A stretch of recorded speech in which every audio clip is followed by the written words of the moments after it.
Today on Beyond the Chicken Coop, we are making homemade Italian sausage. We use Italian sausage quite a bit in our dinner recipes and for just different things that we use. I really enjoy the taste of Italian sausage, but depending on the variety that you purchase, it gets a little pricey. Usually I buy 1 pound packages and they're around $5 to $5.50 a pound. Now that's going to depend on your area, the brand that you're using, and if it's on sale or not.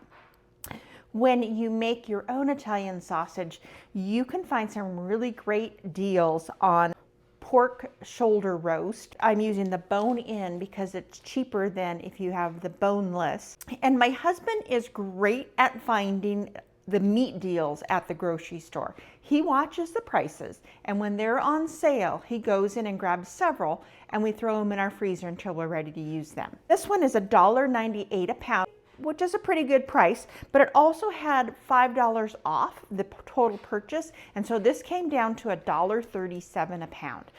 So we're going to get started on this. Now my boning skills are not the best. They're a little bit rudimentary. I don't have a ton of practice, but we just work through this step by step. So let's get started. So a pork shoulder is a really great cut to use for this because it's usually pretty inexpensive and it does have a lot of fat and marbling throughout. This has a bone. You can see the bone here. Part of the bone there comes across to this side and somewhere in between here. So we're going to get started on the side that is boneless, and I'm going to cut these into some really large chunks, and I'm going to use about 2-inch chunks. So we're going to be grinding this meat, and 2-inch fits perfectly into my meat grinder. If you have a meat grinder that needs to be a little bit smaller, just cut these into some smaller chunks. So I'm going to start on the part that's easy, the part without a bone.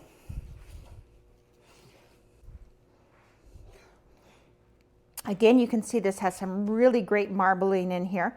We want to leave the fat, but if there's any sort of sinew, which is that shiny connective tissue, we want to remove that. That makes a really tough sausage. It also will clog our grinder when we get to grinding.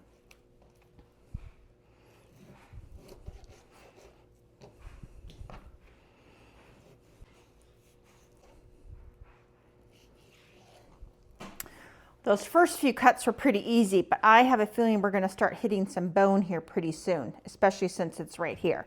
So what I'm going to do is just cut down until I reach the bone and cut through the other side and see how far I can get. Just making slow, easy cuts.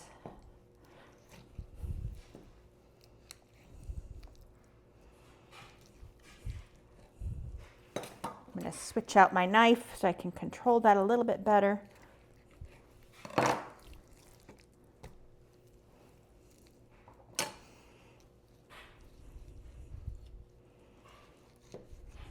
Okay, so I'm hitting bone right here. So what I'm going to do, again, I'm not a butcher. This is just how I do it. So I'm going to cut here until I hit that bone.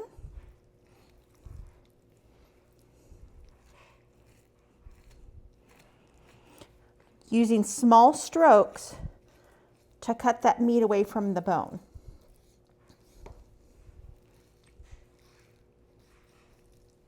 Part of it, that bone is right here.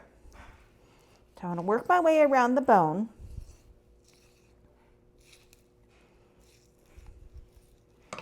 You see this? That's the sinew. We want to remove any of that.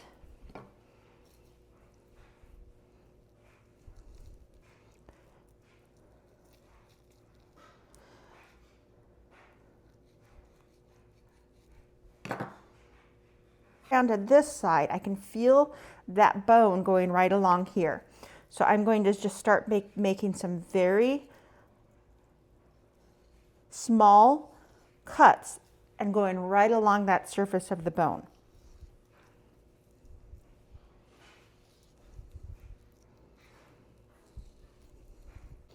See, that's starting to come off. Okay. There is still a little bit of meat on here, and you could get a little closer if you wanted to try to really get that off. If you don't get it all, That's okay, but we want to try to remove as much of that sinew and connective tissue as possible. Feel with your knife. Don't put your fingers in there though, but you can put your fingers in right next to it. So I usually set them here, get my knife down in there and just start to work. And then I can feel with my fingers too. I just don't want to do it at the same time.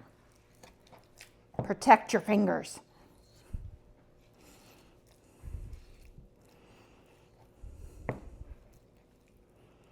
Bone here, and bone here. I'm going to take this and it's going to be used in a soup or a stock. I might be able to get a little bit more off here. I've weighed this out and I need 6 pounds of cut meat and fat. And if I had any extra from that roast that I just cut up, I would put this in a separate bag and use it for dinner or something else that I'm going to be making. If you're going to do more than just the 6 pounds, you're going to need to adjust your seasoning just a tad, especially your salt. So you'll want to figure that proportion out and make sure that you keep things even.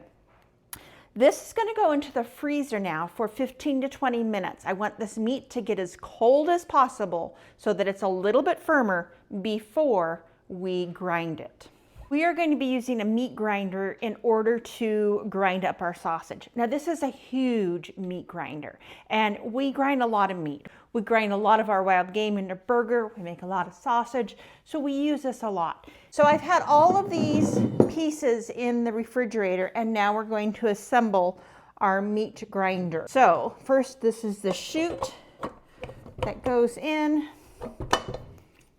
or auger, blade. Ours comes with 3 different size dies and we're going to use the smallest one on this. So this goes on and we screw everything on. And this goes on top. This whole bowl and the meat has been in the freezer for 15 minutes. And I have a bowl here of ice, another bowl that's going to sit here. And the ice is going to keep all of the ground meat cold. We want everything to be really well chilled. Okay, we just let this do its thing. And you can see as this is coming out, you want to see really nice strands. We don't want to smear. And I want to see a separation of the meat and the fat.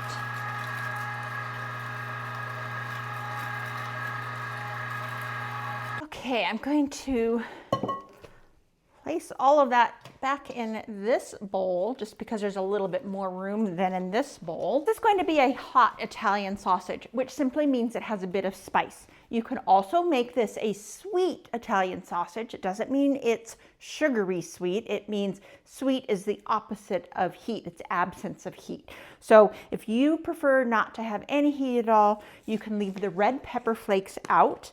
And I would also reduce the black pepper a little bit. But otherwise, we are going to be adding 2 tablespoons of red pepper flakes. And if you know you love heat and you want more, go ahead and add some more right away. And then I have all of these other seasonings that I've already measured out. I have fennel seed, sweet paprika, black pepper, garlic powder. I'm also going to add a bunch of fresh herbs that I have already cut up. We have basil, oregano, and flat leaf Italian parsley. If you don't have the fresh herbs and want to use dried, you can, but remember that dried herbs are much more intensely flavored because they have been dried down and all of that flavor is very concentrated. So you'll use about 1/4 of the amount of dried herbs to the amount called for fresh herbs.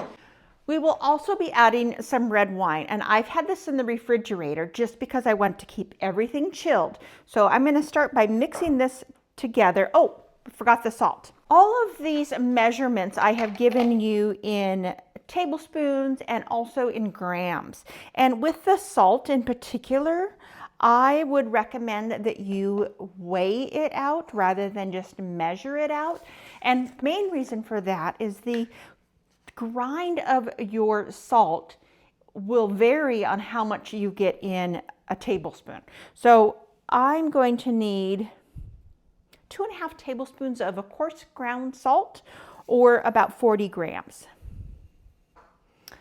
Okay, this goes on as well. And we are going to start mixing this all together, and I'm just going to use these good old instruments right here.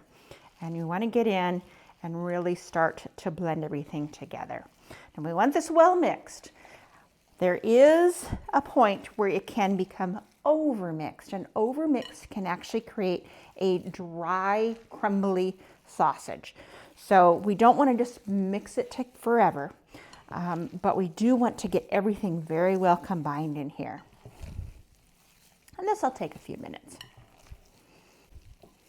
Once I get this mostly mixed in here, where I'm starting to see that it's, there's still a lot of pockets of the ground pork that doesn't have any seasoning on it, but that the seasoning is starting to get mixed in, I'm just going to pour that red wine right over the top. That's going to help combine everything, adds a little extra juiciness, a little flavor, and we're going to just continue mix it. You could also use white wine, or if you prefer not to use wine, you can just add cold ice water. Okay, once it looks like everything is well incorporated together, we are about at the point of being done mixing this together. I want to make certain that the center is mixed and that you can just see an even disbursement of all of the spices in there. Okay, one of the tests we want to do is just take a little ball. I just want to put this into my hand, and if it sticks, then my sausage has been mixed enough. I'm going to give this, because it's falling out, just another couple of seconds in here.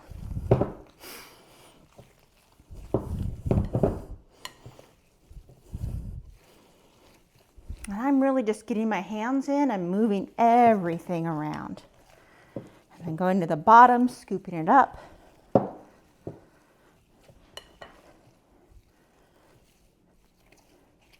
Okay, let's give it a little test.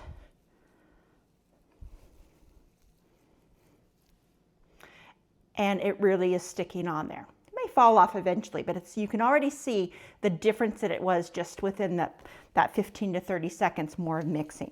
All right, this is mixed, and essentially we are finished. However, my husband has always said before you consider this completely done, you want to do a little test drive. So we're going to take a small little patty, fry it up, taste it, and see how the seasonings are. This is your one chance to really get in and adjust the seasonings if you think you need anything more. Okay, my sausage is done, and so we're going to taste it.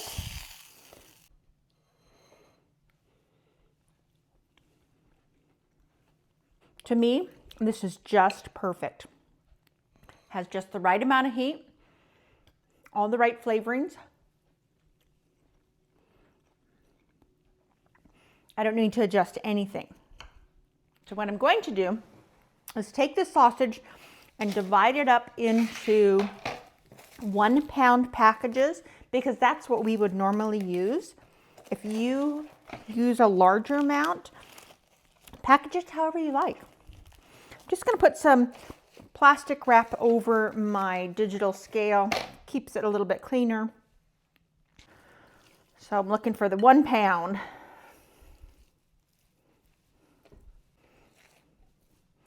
And I'm just going to shape these just roughly into a really large patty and set them over here. If you don't have hands that are willing to get dirty, this is a difficult job.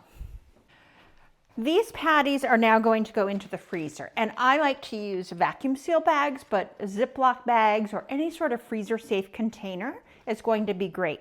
You do want something that you can try to get any of the excess air out of it. So if it's a container that just has a lid on it, you're going to have some air in there, and that air will only cause problems over time. That causes some of the freezer burn. So that's one of the reasons I like to use the Food Savers vacuum seal bags, because it gets all of the air out into the bag.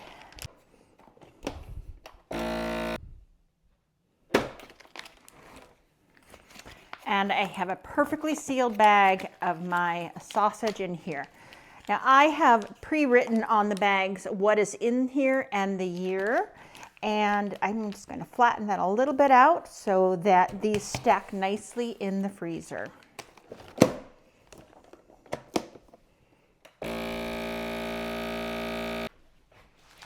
Six packages of Italian sausage finished. These are going into the freezer. I'll pull out a package whenever I want it to add to whatever we're having for dinner. These each cost about under $1.50. That is due to the cost of the pork that we had was super cheap and affordable. Most of the spices I already had in my pantry, and the fresh herbs were in my garden. You just can't beat that.